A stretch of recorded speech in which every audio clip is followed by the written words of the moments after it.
Welcome back, guys. In today's episode, I'm sharing 8 true disturbing stories about rainy nights when the storm isn't the scariest thing outside. One man found muddy footprints leading up the stairs, even though no one was supposed to be home. And a woman, driving alone on a back road, saw someone on the side of the road who was suddenly sitting in her back seat. So make sure to hit that like and subscribe button, share this with your friends, and let me know where you're watching from. Thanks. Now let's get into it. I'm Marcus. I work nights as a dispatcher for a small private security company. The kind of job where the phone barely rings, and when it does, it's usually someone locked out of their own gate or a raccoon setting off a motion detector.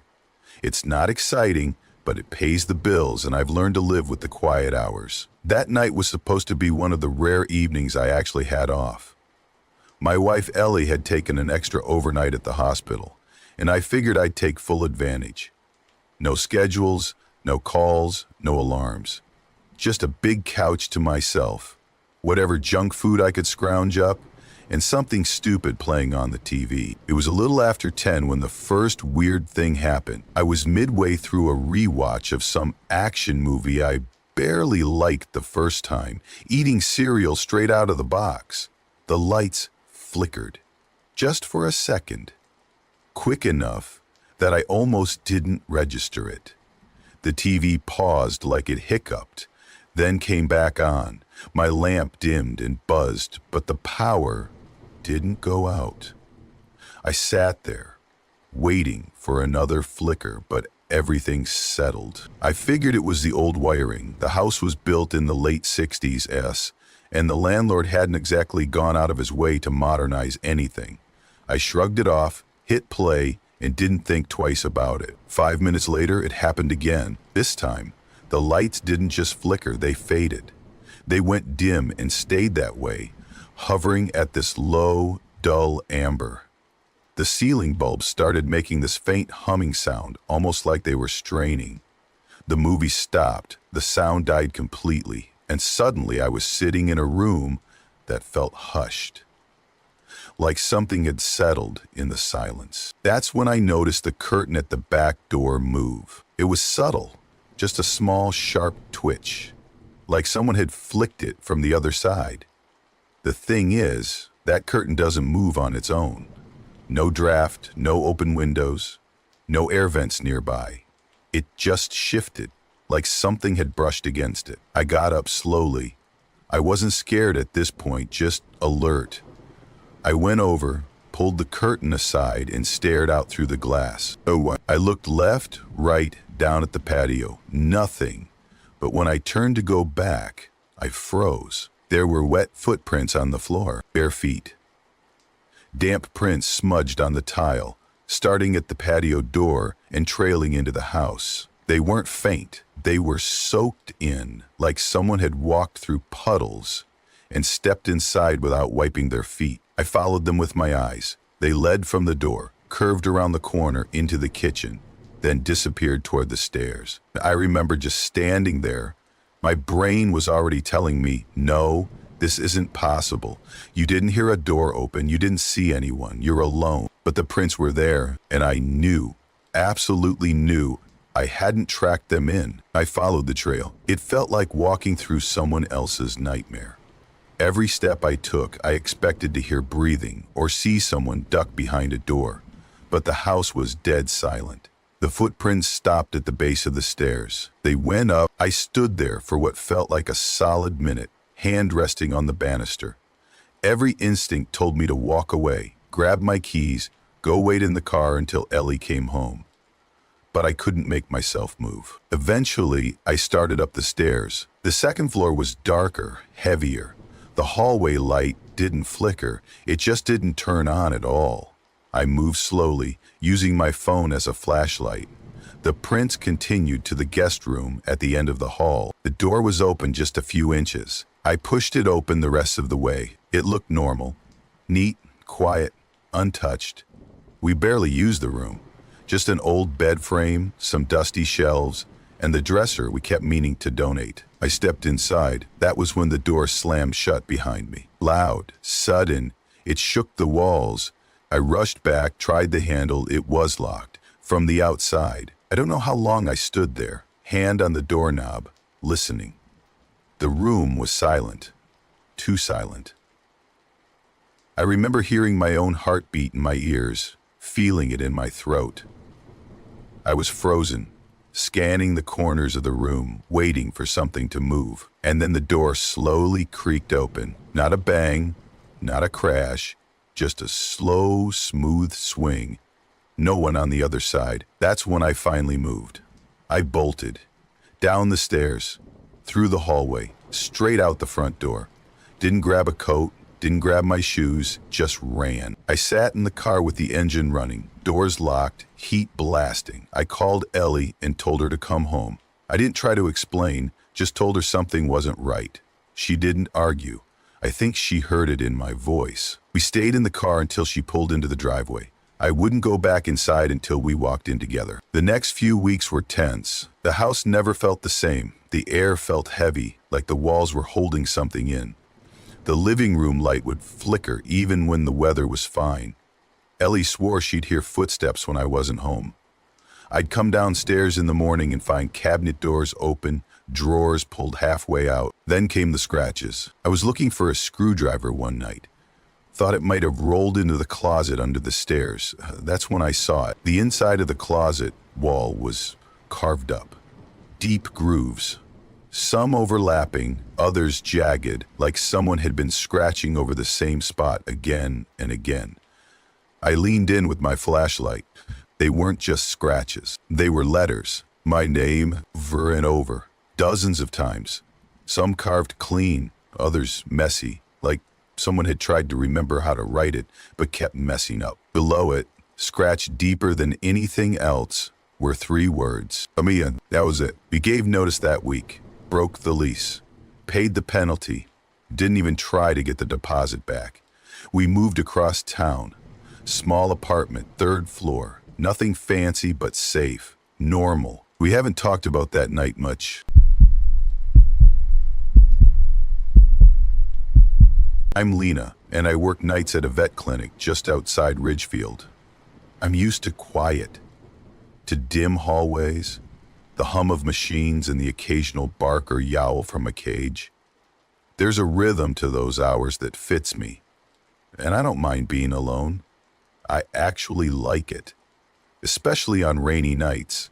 There's something about the way the rain softens everything, makes the fluorescent lights feel less harsh, covers the world in a kind of blanket that makes you feel safe. I used to love it, the rain, I mean, but that changed on a Thursday night in November. It had been a long shift, one of those chaotic evenings where everything that could go wrong did. A dog came in after being hit by a car. A cat was brought in seizing.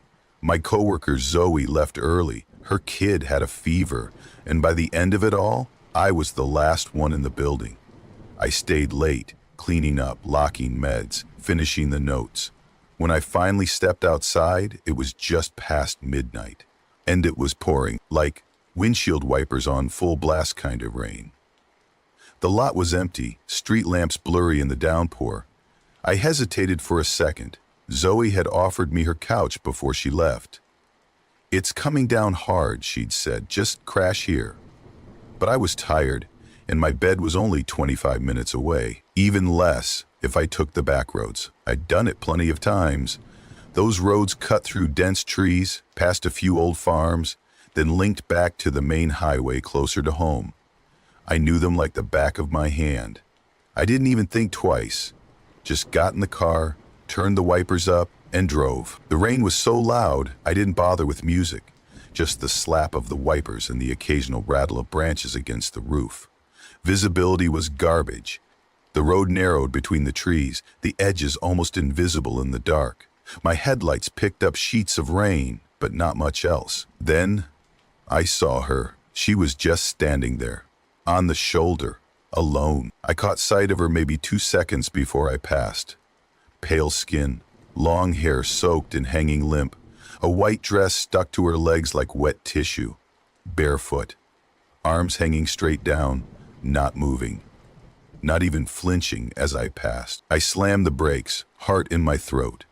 My car skidded slightly before stopping. For a few seconds, I just sat there, gripping the wheel, staring at the rearview mirror. I couldn't see anything through the rain. She'd already disappeared into the blur. But something in me, something instinctive, was screaming not to go back. Still, I cracked the window and shouted, "Hey, are you okay? Do you need help?" Nothing. I waited. Still nothing. That's when it hit me. She hadn't reacted. No flinch when I passed her. No turn of the head. No sign she'd even seen me. I rolled the window back up and told myself to keep going. I'd call someone when I got home. Report it. Someone else could check. A cop.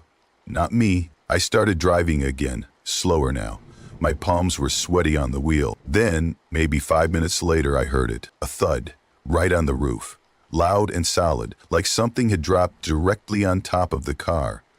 Not a branch, not debris. Heavier, more deliberate. I jerked in my seat and hit the brakes. But this time, I threw the car into park and got out. Big mistake. The rain hit me instantly, cold and blinding. I could barely see a foot in front of me. I shielded my face, stumbling around the car, running my hand over the roof. Nothing. No dent. No sign of impact.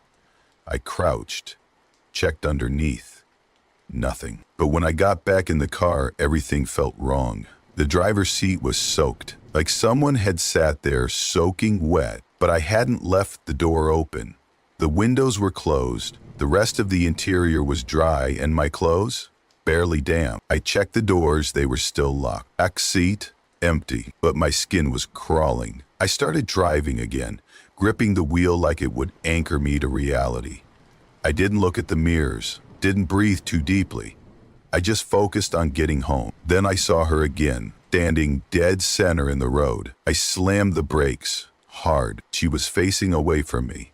Same soaked dress, same limp hair, same motionless posture. Just standing there. I honked, yelled, nothing. Then she was at my window, just like that. She didn't move there. Didn't walk. Just appeared. Her face was inches from mine, pressed to the glass. Her eyes were too wide, too dark.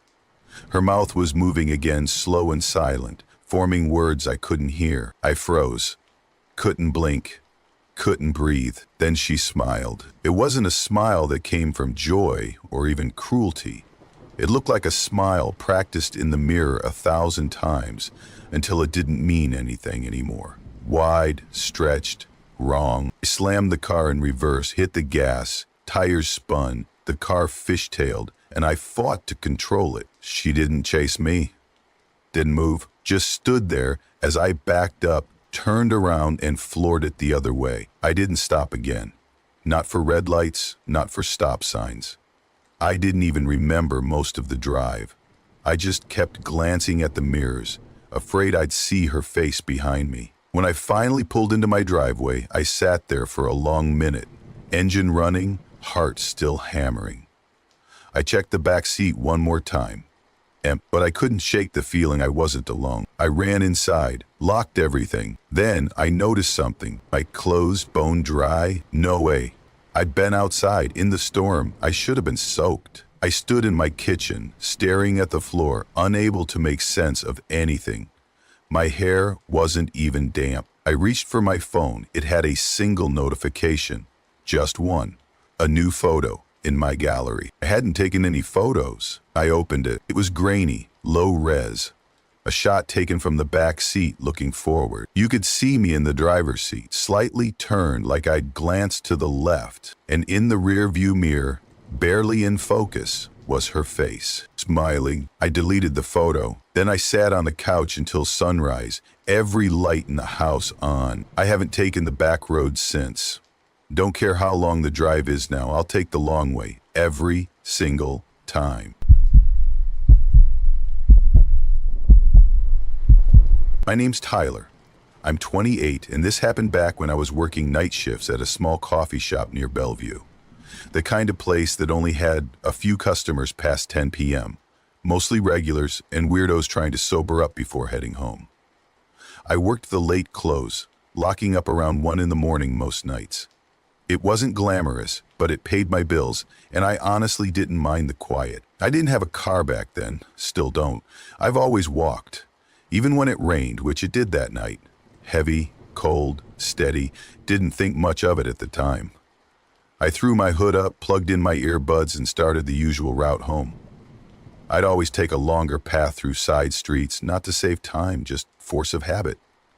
It was quieter, easier to think, and most nights I didn't see a single soul. About 10 minutes in, the left earbud crackled and went silent, just fizzled out.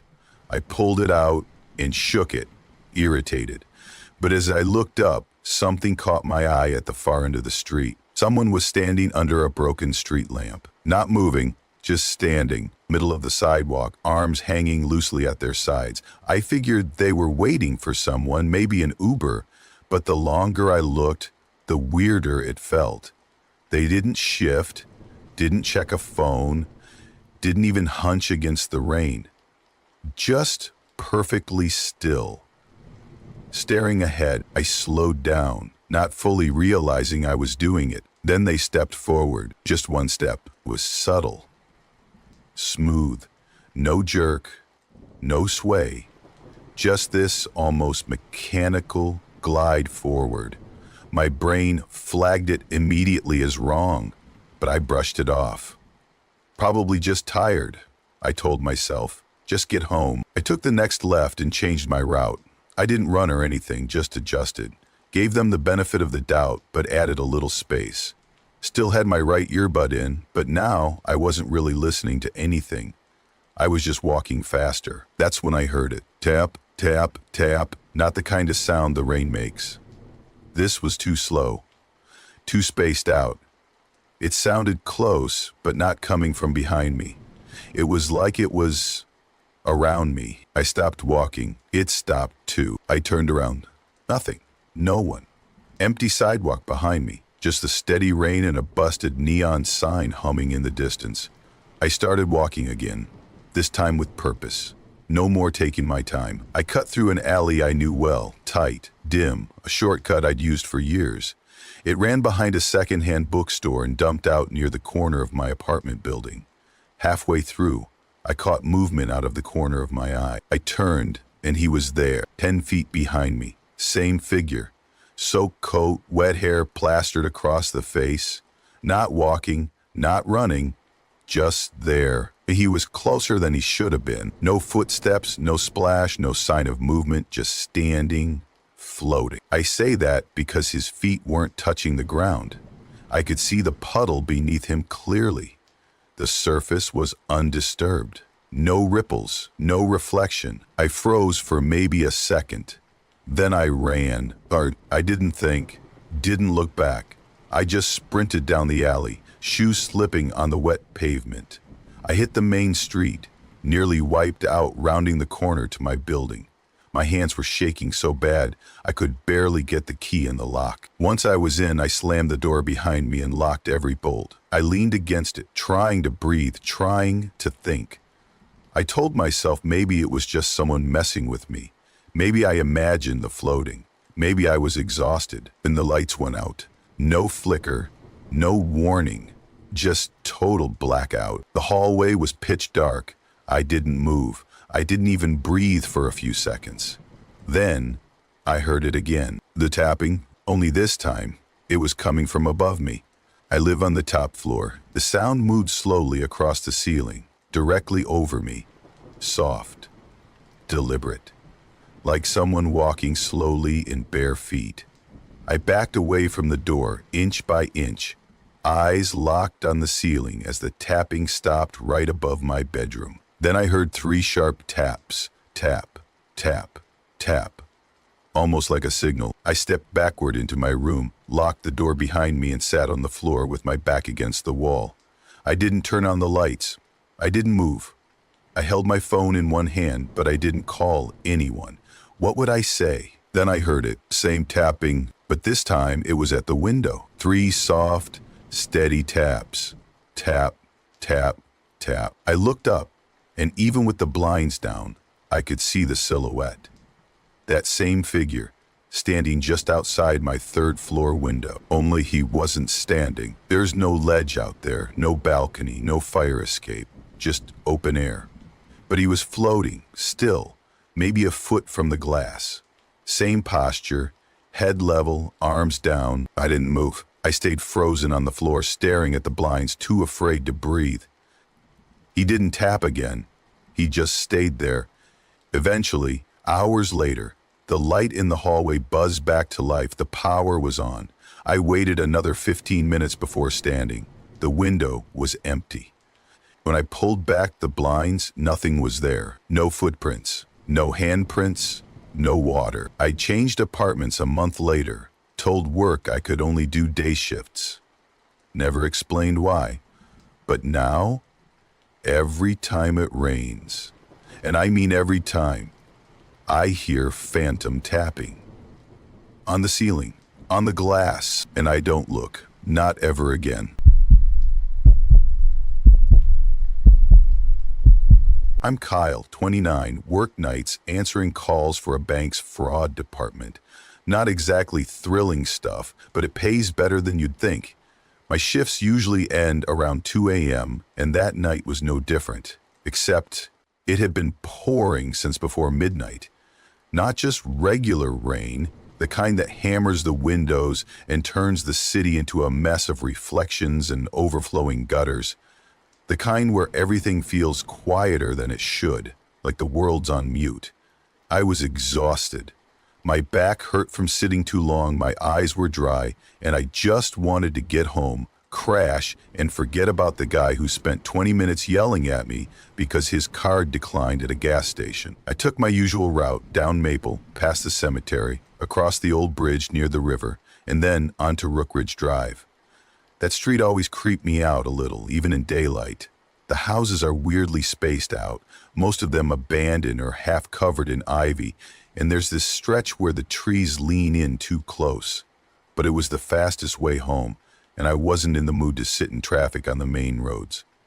By the time I turned onto Rookridge, the rain was coming down in sheets. The windshield wipers were working overtime, squeaking just enough to drive me crazy. The headlights barely cut through the downpour. My tires splashed through deep puddles, and I had to keep my speed under 20 just to avoid hydroplaning. And that's when I saw her, right in the middle of the road. At first I thought it was just some girl who got caught in the storm. Maybe her car broke down, or maybe she got into a fight and stormed off. But something was off. She wasn't moving. She was standing dead still, barefoot, in a thin white dress that stuck to her skin like plastic wrap. Her arms hung too low, like she didn't know what to do with them, and her head was tilted just slightly to one side. I hit the brakes and skidded a little, heart thudding. The car stopped maybe 15 feet from her. She didn't flinch. I leaned forward, squinting through the rain. I could barely make out her face beneath her wet hair. But what I could see, it didn't look right. Her skin was too pale, almost gray. And there was something wrong with her mouth. It was slack, a little too open. I cracked the window. "Hey, are you all right?" Nothing. I thought maybe she was in shock. Maybe she needed help. I reached for my phone to call someone, 911, a cab, anything. But then she moved, naturally.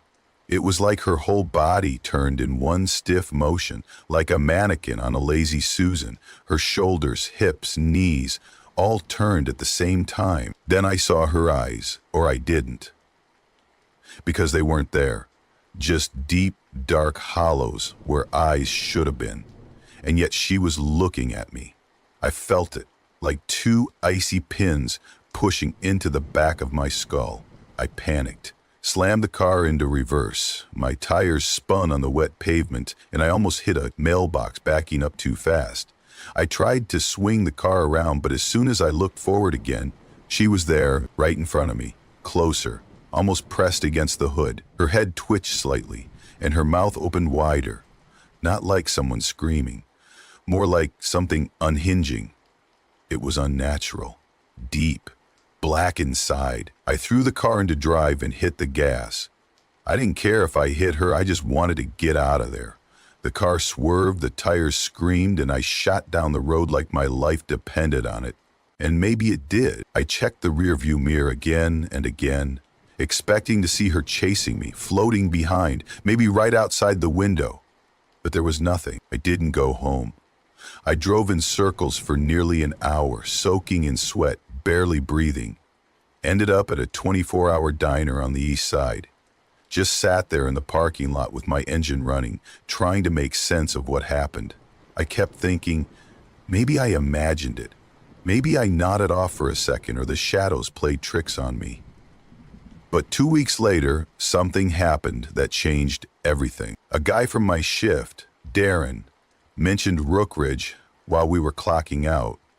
He said his girlfriend begged him to stop taking that road.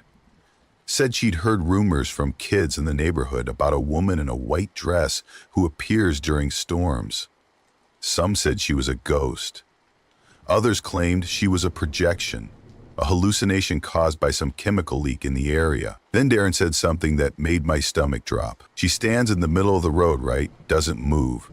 You think she's real until you get close. Then she turns around. Face like something melted. That? I nodded. I hadn't told anyone, not one word, but he described her exactly. Since then, turned out, there's some research. Turns out, there have been stories about Rookridge for decades. A woman hit by a drunk driver, a girl who drowned during a flood, a mother who vanished while searching for her missing child. Different names, different details, but always the same thing. Rain, a white dress, a face you'll never forget. I've changed my route permanently. Takes longer, costs more in gas, don't care.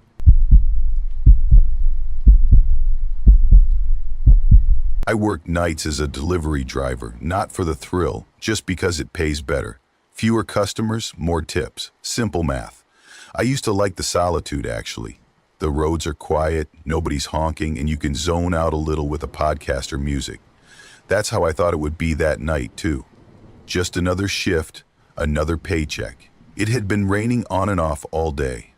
That cold kind of rain that never really stops, just gets quieter, then louder, like it's breathing. Around 10:30, I got a new delivery notification. Out near Millwood Creek, that's borderline farmland. You don't even see houses out there until you're practically in someone's driveway. But I'd driven that area before. I figured I'd drop the order, come back through North Ridge, maybe hit the 24-hour diner on the way home. I should have let the request time out. The first 10 minutes of the drive were normal, just wet roads and the occasional deer eyeing me from the tree line. But once I got off the main drag and onto this old side road, Bridge Hollow, I think it was called, it was like I entered a different place altogether. No lights, no reflectors, just trees pressing in from both sides and rain smearing across the windshield. I was gripping the wheel a little tighter than usual when I saw her. She was standing on the shoulder just a few feet from the edge of the road, soaked to the bone. She wasn't doing anything, wasn't trying to wave me down or flag me for help, just staring. Her clothes looked pale, almost colorless in the beam of my headlights. Her hair was stuck to her face, and I couldn't see her eyes, which for some reason made me feel worse than if I could. I drove past without slowing down. About a minute later, my phone buzzed. I looked down, nothing. No call, no notification, just buzzing. Then the GPS rerouted itself. The delivery address disappeared. The screen went gray, then black. I thought it had died, but the phone didn't shut off. It just froze. Completely. Then the screen flickered and rebooted without warning. By now, the road had narrowed. Trees were so close they scraped the sides of the car.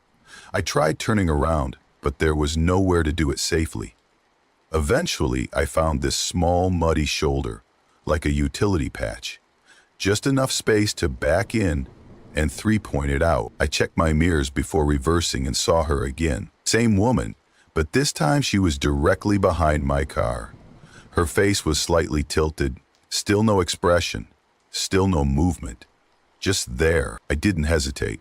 I slammed the gear into drive and floored it. My rear tires spun a little in the mud before catching. When they did, I shot forward hard enough to make the front end lurch. I kept going, no looking back. Not even when the road started to blur and curve in ways that didn't make sense. I passed the same bent speed limit sign twice. Then again, that's when I realized I wasn't just lost, I was stuck in a loop. The radio cut out first. Then the dashboard lights dimmed. Not all at once, but gradually, like someone turning a dimmer switch down. Finally, the car made a soft clicking sound. Not from the engine, somewhere beneath me. Then everything went black. Headlights gone. Interior lights off. The engine still hummed, but everything else had died. I stopped, rolled the window down just an inch to listen. That's when I heard it, this soft tapping. At first I thought it was just the rain, but it was too regular, too slow. Tap, tap, tap. It was coming from the rear windshield. I turned around, and even through the fogged-up glass, I could see a shape, a face, pressed against the glass from the inside. I jumped out of the car so fast I slipped. My hand slammed into the wet asphalt, and I felt the grit grind into my palm. I scrambled to my feet and backed away, panting hard. I expected to see someone in the back seat. The doors weren't locked, but when I yanked the rear door open, nothing. No, and the seats were damp, not soaked from the rain, damp like someone had just been there. The rear window still had condensation on the inside. Right in the center, one handprint. No smudge, no drag mark, just a single, perfectly clean handprint, like it had been pressed gently against the fogged glass. I didn't get back in. I grabbed my phone and started walking. I had no bars, no signal, but I just kept going. The road felt endless. No cars passed. I didn't even hear animals, no frogs, no birds, just the steady, wet slap of my shoes against the pavement. 20 minutes later, headlights appeared from the bend. I practically jumped into the road, waving both arms. The guy who stopped was older, maybe mid-50s, driving a beat-up red pickup. He rolled his window down an inch, looked me up and down, and asked if I was okay. I said yes, then no, then something about my car dying. I didn't mention the woman. I didn't know how to say it without sounding insane. He gave me a lift back to the main road, dropped me at a gas station. I called for a tow. My hands wouldn't stop shaking. The mechanic looked over the car the next day and found nothing wrong.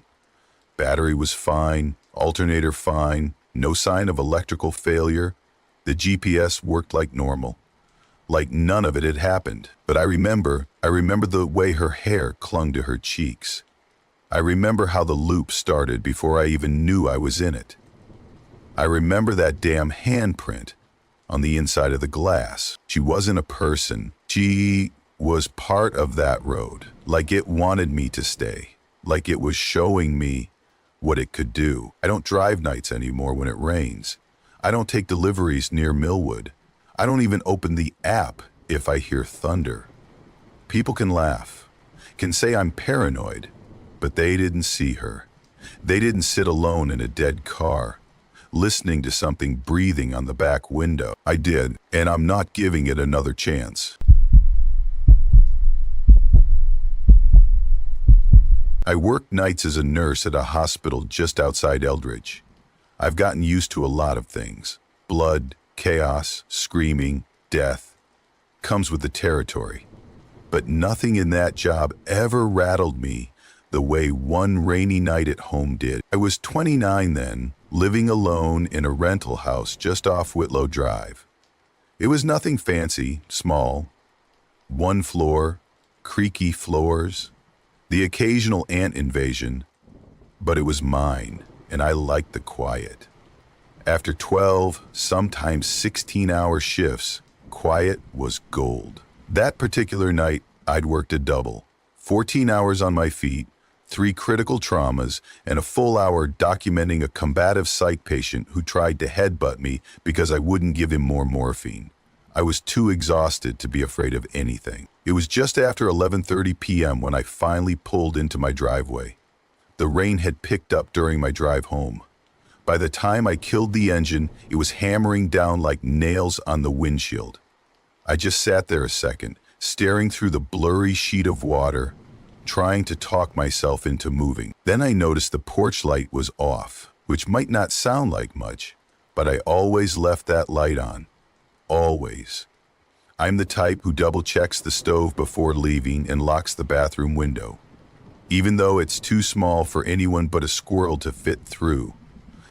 That light being off, it hit weird. It felt like something wasn't right before I even got out of the car. Still, I told myself maybe the bulb finally blew. I grabbed my bag, pulled my hood up, and ran to the door. The rain was so heavy it soaked through my scrubs in seconds. I fumbled with the keys for longer than I should have. My hands were shaking a little, which I blamed on caffeine withdrawal, and finally got the door open. Inside, I flipped on the hallway light. It worked fine. I kicked off my shoes and dropped my bag. Everything looked normal at first. The living room was exactly how I left it. Blanket crumpled on the couch, half a cup of cold tea still on the coffee table. The faint smell of vanilla lingered from the candle I'd forgotten to blow out that morning. I was halfway to the kitchen when I heard the first thump. It came from the back of the house, not the roof, not the walls, inside. It wasn't a creak or a pop like the house settling. It was a heavy, deliberate thud, like something fell or got dropped. I froze. My hand was on the kitchen counter. I held my breath and waited. Nothing. I shook my head, told myself maybe the cat from next door had climbed on the roof and knocked something loose, or maybe my mop fell in the laundry room. I turned toward the hallway again. Thump, same spot, louder this time. Something about it made my stomach twist. I hadn't moved anything around recently. There was nothing that should have fallen, and it was too heavy to be something like a mop. It sounded like furniture. That's when I heard it. Footsteps, soft, wet ones, moving across the linoleum floor. On my kitchen floor, I couldn't breathe. I didn't run. I didn't yell. I just listened. The steps were slow, steady, like whoever was there wasn't in a rush, like they knew I'd heard them and didn't care. Reached for my phone on the counter, turned on the flashlight. It barely helped, but I didn't want to flip more lights on and make noise. I started moving, careful, one step at a time, back toward the hallway that led to the kitchen. There's a corner right before you get a full view of the kitchen. I stopped just before it, held my breath, and leaned slightly. That's when I saw him, a man, soaking wet, standing in front of the sink, his back to me, clothes clinging to him, bare feet on the tile, hair plastered to his head, like he just climbed out of a lake or been caught in the rain for hours. He didn't move, didn't turn, didn't shift, just stood there, facing the window above the sink. I couldn't make out his face, but something about the way he held himself, rigid, still, was wrong. There was no tension, no panic. It was like he didn't even realize he was in someone else's house. I backed up, slowly, no sound. My phone shook in my hand. I walked backward toward the door, keeping him in my peripheral vision the whole time. I grabbed my keys off the entry table, opened the door as quietly as I could, and stepped outside into the rain. Didn't even bother pulling up my hood. I ran. I didn't stop until I was back in the car with the doors locked. Then I called the police. They showed up pretty quick considering the storm. I met them at the curb, pointed to the house, told them someone was inside. 2 officers went in. I waited with the 3rd. When they came back out 10 minutes later, their expressions didn't make sense. "There's no one in there," one said. "Nothing seems disturbed. You sure you didn't imagine it?" "I didn't imagine it." I cut in. He held up a hand, calming, like he was used to jumpy people. But then the other officer came back.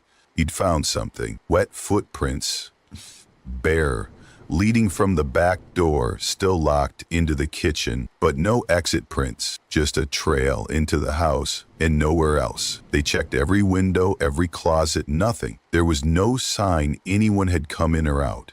And yet, someone had. I saw him. Felt the shift in the air. I wasn't sleep deprived enough to hallucinate that. I didn't stay there that night. I drove to a friend's place and crashed on her couch, still wearing my soaked clothes.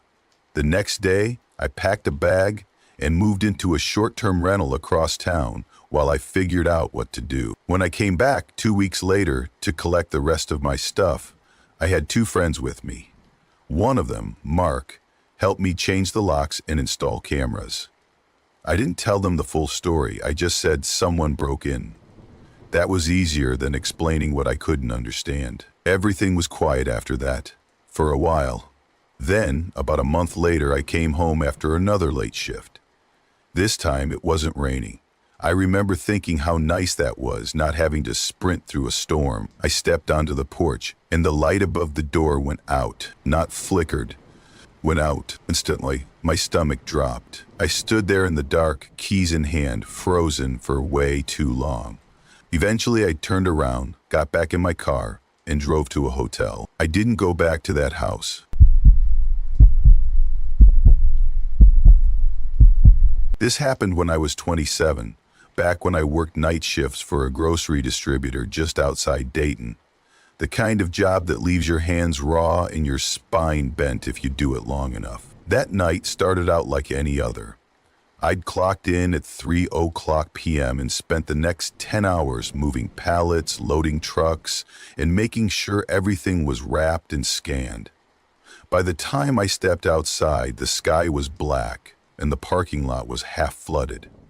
Rain hammered everything. It had started earlier in the evening, but by shift's end, it was the kind of rain that soaked you through in seconds. My car, a beat-up Civic I should have replaced years earlier, was parked all the way at the far end of the lot. One of the guys I worked with, Reggie, offered me a ride up, but I waved him off. I just wanted to be alone and get home. Big mistake. I jogged to my car, yanked open the door, and tossed my soaked hoodie onto the passenger seat. As I sat there, trying to catch my breath, I noticed something that still gives me chills. The rearview mirror had been tilted downward, slightly, but noticeably. I never touched it, ever. I kept it angled just so I could see out the back without having to adjust. I remember staring into it for a few seconds, confused. Then I turned around and looked into the back seat. Nothing, just the usual junk, my old hoodie, some work receipts, an empty water bottle. Still, I couldn't shake the feeling. I adjusted the mirror back and told myself I must have knocked it earlier even though I knew I hadn't. I pulled out of the lot, tires cutting through puddles, and got onto the 2-lane highway that ran along the edge of the woods. It was the quickest route to my place, though not the most comforting. No lights, no houses, just trees pressing in from both sides like walls. The rain was so heavy I could barely see. My wipers fought to keep up, and with only one working headlight, the road looked like it was disappearing into a black pit. I slowed down. No music, no phone, just my own breathing and the clack of the wipers. About 10 minutes into the drive, I saw something on the shoulder, a shape. At first I thought it was a deer. I slowed a little more. Then it shifted. It was a person, a woman, standing in the pouring rain, facing away from the road. She wasn't flagging anyone down. She wasn't even moving. Just standing there, still as a statue, soaked head to toe. She was wearing what looked like a white dress, but it was so plastered to her skin by the rain that it was almost gray. Her long black hair was hanging down in front of her face and clinging to her shoulders. Something about it didn't sit right. The image was off in a way I couldn't put into words. I slowed to a crawl and rolled the window down a little. "Ma'am, are you okay?" She didn't move. I should have kept going. Every cell in my body said to leave, but I pulled over anyway. I think I convinced myself that if I didn't at least check, I'd regret it. I stepped out into the rain, holding my phone flashlight out in front of me. It barely cut through the sheets of water, but I could see her clearly now. She was barefoot, standing ankle deep in mud. Her arms were stiff at her sides and she wasn't shivering. That's when I saw her face. She turned toward me slowly, like her neck didn't want to cooperate.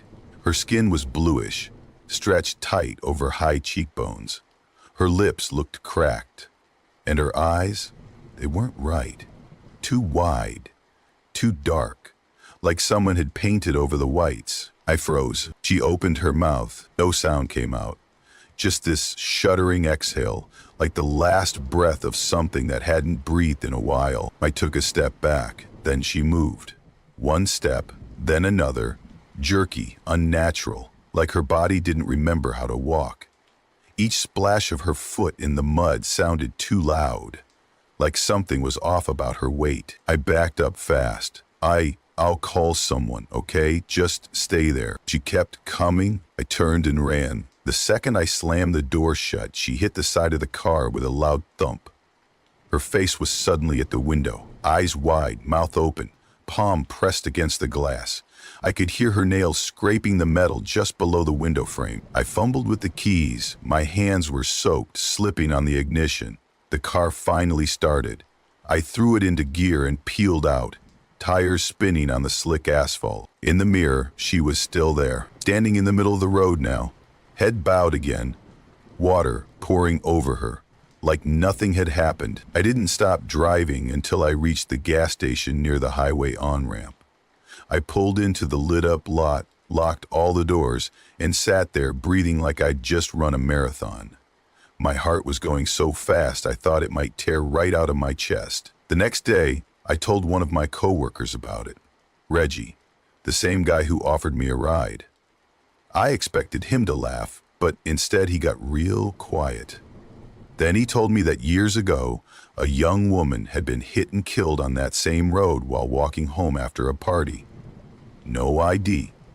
No family ever came forward. Just vanished into the system. People who worked late night shifts out there used to talk about seeing her. I never took that road again. My name's Jordan. I'm a high school English teacher, which still feels weird to say sometimes because I don't exactly fit the stereotype. No tweed jackets or coffee mugs that say world's best teacher. But I love what I do. That night, though, nothing about my job mattered. None of the lesson plans, the stacks of essays in my back seat, or the passive-aggressive emails from parents had any place in what happened. It was a Thursday in late October, and I just finished a parent-teacher night that ran way later than it should have. I was tired, hungry, and just trying to get back to my apartment outside of Clayton before I fell asleep at the wheel. It had been raining hard all day, and by the time I got out of the school parking lot, the roads were shiny with standing water and mist, the kind of rain that doesn't just fall, it slams. Halfway through the drive, I glanced down and saw the gas light glowing on my dashboard. Great. The road I take is a backwoods two-lane highway that curves through a bunch of forgotten farmland, so it's not like there's a 7-Eleven every few miles. I remembered seeing a small beat-up gas station a few miles up ahead the last time I drove that way during daylight. I wasn't thrilled about stopping there, but it beat the alternative of running out of gas in the middle of nowhere. When I pulled in, the place looked like something out of an old horror movie. One single gas pump, a flickering overhead light, no other cars. The little convenience store was dark except for a dim bulb behind the counter, and I couldn't even tell if anyone was inside. I left the engine running for a second, thinking maybe I should just try to make it home. But the gauge was practically begging me not to be stupid. So I got out. The rain hit me like a wall, cold, heavy, and fast. I flipped my hood up and tried to move quickly, fumbling with my card and the nozzle. I kept glancing around. Something about the place didn't sit right. The air smelled like wet wood and oil. Then I noticed someone standing near the edge of the building, right where the wall met the shadow. They weren't moving, just standing, facing me. I couldn't make out their face, couldn't tell if they were male or female, just a tall silhouette, half hidden by the angle of the wall in the rain. I didn't say anything, didn't want to engage. I just finished pumping gas as fast as I could, eyes flicking back to them every few seconds. They didn't speak, didn't move, not even an inch, just watched. I got back in the car and locked the doors before I even started the engine. As I pulled out, I looked in the rearview mirror. The figure was still there, still facing me, like they hadn't blinked since I first saw them. I drove the next stretch of road faster than I should have, trying to put distance between me and whatever that was. I kept telling myself it was probably just a drifter or someone looking for help, but the longer I drove, the less sure I was. About 5 minutes later, I glanced in the rearview mirror again, and I swear, just for a second, I saw someone sitting in the back seat. My stomach dropped. I turned my head so fast I gave myself whiplash. Nothing. No one was there. The seat was empty. I pulled over, heart pounding, hands shaking, turned the interior lights on, checked the back seat. Underneath, even the trunk, empty. I must have sat there for 10 minutes just breathing and trying to convince myself it was the rain, the reflection, a trick of the light, something, anything but what I thought I saw. Eventually, I pulled back onto the road, but I didn't relax. I couldn't. Every bump, every creak of the car frame made me flinch. By the time I reached my apartment complex, I was a wreck. I parked under the carport, grabbed my bag, and ran through the downpour up to my second-floor unit. I let myself in, locked the door behind me, and dumped everything on the floor. My clothes were soaked. My shoes were full of water. I didn't even care. I just wanted to get warm. Then I saw them, muddy footprints, not mine. I hadn't even had time to track anything in yet. These were already there, leading from the front door, across the living room, and down the hallway. Toward my bedroom, I froze. My phone was still in my bag by the door. Every instinct screamed to leave, but my legs wouldn't move. Slowly, I picked up a heavy lamp from the end table and crept down the hall. The footprints were uneven, like whoever made them was walking slowly, or limping. The door to my bedroom was open just a crack. I took a breath, held the lamp like a bat, and pushed the door open. Empty. No one. The windows were locked. Closet empty. Nothing under the bed. I told myself maybe I tracked the mud in earlier and didn't notice. Maybe I'd left the door cracked and it just looked more dramatic in the moment. Maybe. I didn't believe any of it. I called the cops. They came, looked around, said they didn't see signs of forced entry, advised me to check with the apartment office about camera footage, gave me the usual advice about locking windows and doors, like I hadn't been doing that since college. That night, around 2 a.m., I was trying to sleep with every light in the apartment on when I heard it. The shower turned on. I bolted upright in bed. I live alone. I grabbed my phone and tiptoed to the bathroom. Steam was already seeping out from under the door. I reached for the knob, hesitated, then flung it open. Empty. No one in the shower. Just water blasting against the tile. Steam everywhere. I turned it off, backed out of the bathroom, and didn't sleep the rest of the night. 2 days later, I came home from work during another storm and found the word hello written in the fog on the bathroom mirror. There was no fog on the glass when I'd left that morning, and I hadn't been home since. The security footage? Blank from 2:11 to 2:27 a.m. like someone had cut the feed. I broke my lease that week, moved to a new city, new apartment, new everything. I still teach, still drive, still live alone. But I don't take back roads anymore. And I never stop at old gas stations in the rain, because some things, they follow you. And some nights, when it rains hard enough, I still hear the shower turn on. I'm 28, a paramedic out of Pike County, Ohio, mostly nights. You learn real fast on this job that people don't always call for emergencies. Sometimes it's loneliness, sometimes fear, sometimes just a gut feeling they can't explain. That's the kind of thing you try not to judge. But 3 years into this gig, you also start to notice when something really doesn't add up. This happened back in early October.